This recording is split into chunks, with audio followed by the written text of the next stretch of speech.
So I want to thank the CFPB, and I want to thank Dr. Jinji Kim for having me come speak here. Again, my name is Cynthia DuRant, and I'm the Community Affairs Specialist for the FDIC. I work in Maryland and DC. So for the next about half hour, I'll discuss the financial education program, which centers around Money Smart. To access the Money Smart curriculum, you simply log on to our FDIC Money Smart site, fdic.gov/Money Smart to find this and other tools. So during this presentation, I'll go over the contents of this site and answer any questions you might have. So the background on Money Smart. Money Smart came about, it was the first Money Smart curriculum, Money Smart for adults, and it was done in 2001, developed in 2001. And at that time, we added other curricula for different audiences, including youth and older adults. Regardless of the curricula, they have several things in common. The important thing to remember is that the information is free. It's at a 6th grade reading level. It's easy to learn. Money Smart is written for the comprehension of a 6th grader, so it's easy to understand. There's no copyright on it, so you can download it. You can put your own logo on it if you want to, and you can change it up, and you can make it your own. It's flexible. Anyone can teach modules in any order. It's got universal appeal. Money Smart starts with the basic, but increases in complexity. It does very basic. It doesn't give you information on investing, but it does give you information on opening an account. You know, that's the kind of information that people need. It's got multiple medias, multiple formats. It comes in web-based or podcast. You know, you can get that information. It's targeted to cash consumers. Money Smart was designed specifically for households without a banking account. And we're not selling a product. A lot of times you'll get a bank or a credit union that'll come to teach, you know, for parts of the program that you might have, and they're trying to sell a product. And we have it so that it's not trying to sell a product, it's selling you services. It's making sure that you understand, or your people understand the services that are available. And other things include, it's in multiple languages. Money Smart is translated into, we have English, Spanish, Chinese, Korean, Vietnamese, Russian, Haitian Creole, Hmong, and Hindi. So we have 9 languages that Money Smart is in. Right now, we have the new Money Smart curriculum that just was released in October. That hasn't been translated in the other languages yet, so if you're still using the other languages, use the old Money Smart. The instructor-led curricula includes a comprehensive guide for instructors, including scripts, exercises, and resource materials. So it gives you everything you need in that one, all that information is in one place. So let's explore the Money Smart Teach site. So Money Smart for young people, we have a Money Smart for young people. We have it broken down into pre-K through 2, grades 2, grades 3 through 5, grades 6 through 8, grades 9 through 12, parent caregiver guides, and we have the instructor guide and the participant guide in both of those. In addition to the Money Smart for young people, we have it broken down. If you have teachers, it has objectives so that the teachers can meet the objectives for the classroom, for math objectives and reading objectives. The Money Smart for young adults is for ages 12 to 20. Every level shows the alignment to the Jumpstart Financial Literacy Common Core English Language, Arts, and Math Education Standards. The target audience for Money Smart for young adults, which is Money Smart, is like Money Smart for adults. That's for 12 to 20, and the Money Smart for adults, I told you it was updated in 2018. And then the older adults, we're going to have the CFPB talk more about that. But just in case you didn't know that the Money Smart for Older Adults program is being presented with the Gloria Kavanaugh Award for Excellence in Training. We're excited about that. The award is presented to an individual or program that has demonstrated continued excellence in training and education in the field of aging. And finally, we have a Money Smart for Small Business. Our Money Smart for Small Business was developed with the the U.S. Small Business Administration. The modules of the curriculum provide introductory training for people that want to start a business, from basics to organizing a business. The curriculum is available in English and Spanish. We also have a computer-based instruction online learning game. We have a youth track and an adult track. We have Money Smart podcasts.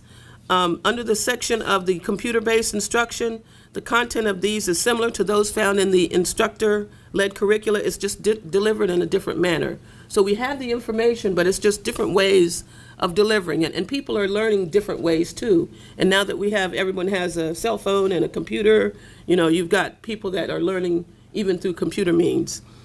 The computer-based instruction, or the CBI, is an on-base learning tool, a learning game that includes both a youth and an adult track. It has pre- and post-learning assessments, and the learners can print off certificates when they complete the program or the function that they were doing. The function allows an administrator to download a progress report.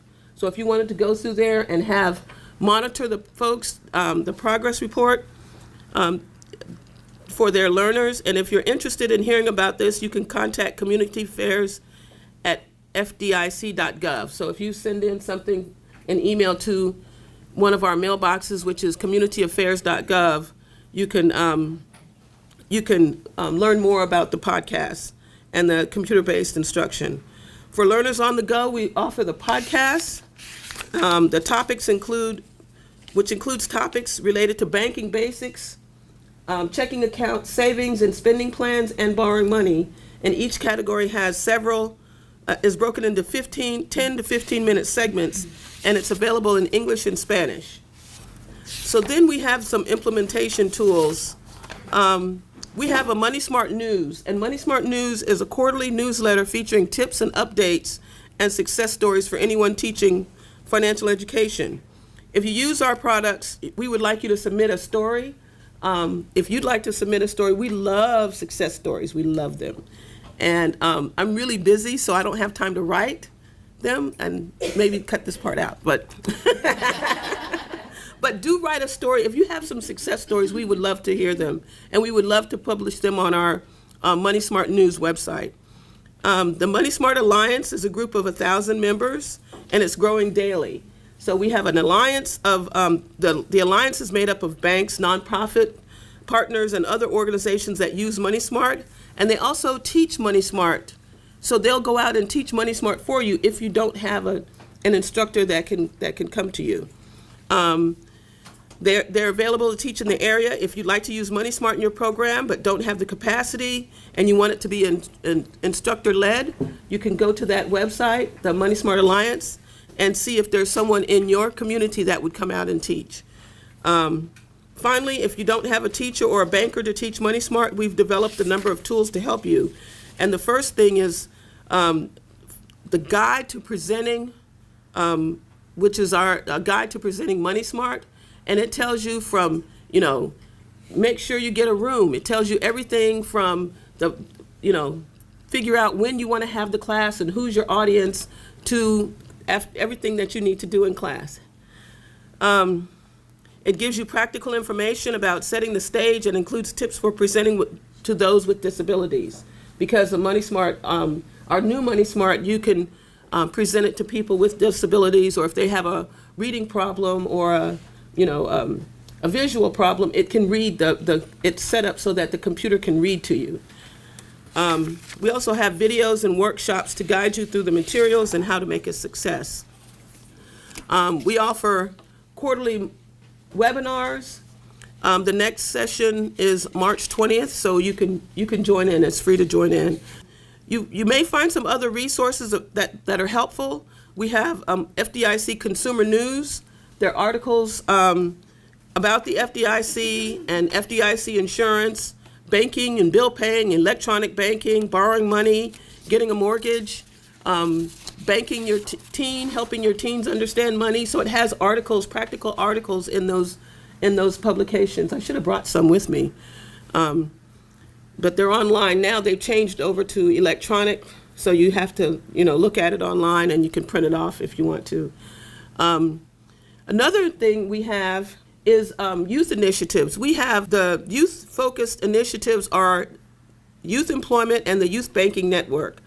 So the first thing we've mapped in our curricula, we've mapped our curricula to the Department of Labor's Workforce Innovation and Opportunities Act, the WIOA youth formula, with the funded financial literacy element, and we've developed resources on how workforce programs can work with local financial institutions to help their participants access savings and checking accounts. And these are some of the Money Smart, the supplement to the bank checklist, incorporating financial capability in the youth employment programs, conversation starters, bank account access, Conference of State Banks Supervisors, statutory requirements for minors. So there's also, we have information about what states say about having accounts for minors and and then the model safe account template. And if you go to the www.fdic.gov youth/youth employment, you can find that information. And then we have the youth banking network that supports banks that are interested in working with local schools to provide financial education and experimental learning through access to students. So we also have the youth banking network. We have the youth savings pilot and the implementation resources to help banks look at whether or not they want to start a bank in the school. Sometimes they do that. And you can go to that website and see how that works. So we also have the unbanked underbanked survey. So we every 2 years, the FDIC works with the U.S. Census to identify households that do not have a bank or an account at a bank or credit union. And it identifies those households that while they may have an account, they may continue to use alternative services, so they're considered underbanked. The 2017 survey just came out. The survey can be found at the www.economicinclusion.gov. You can see it up there, economicinclusion.gov. The survey can be parsed into several different ways, including state, nation, state, region. Community Affairs Program fosters initiatives that create positive banking relationships. We promote community development. We promote financial education. We collaborate with financial institutions. We develop products for training on financial services. We serve as subject matter experts for bankers and community groups. We also produce articles, publications, and other materials, and we increase the knowledge of the Community Reinvestment Act, which is the act that defines what banks should do in the communities that they serve. With the FDIC, we are divided into 6 regions. I'm in the New York region, so I sit here.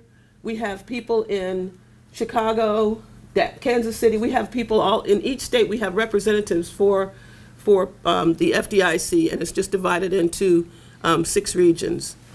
And this is how you can reach me. If you can't reach me, you can find Shore Up knows where I am.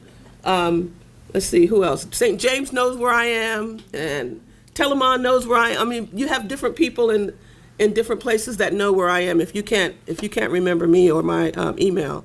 And thank you.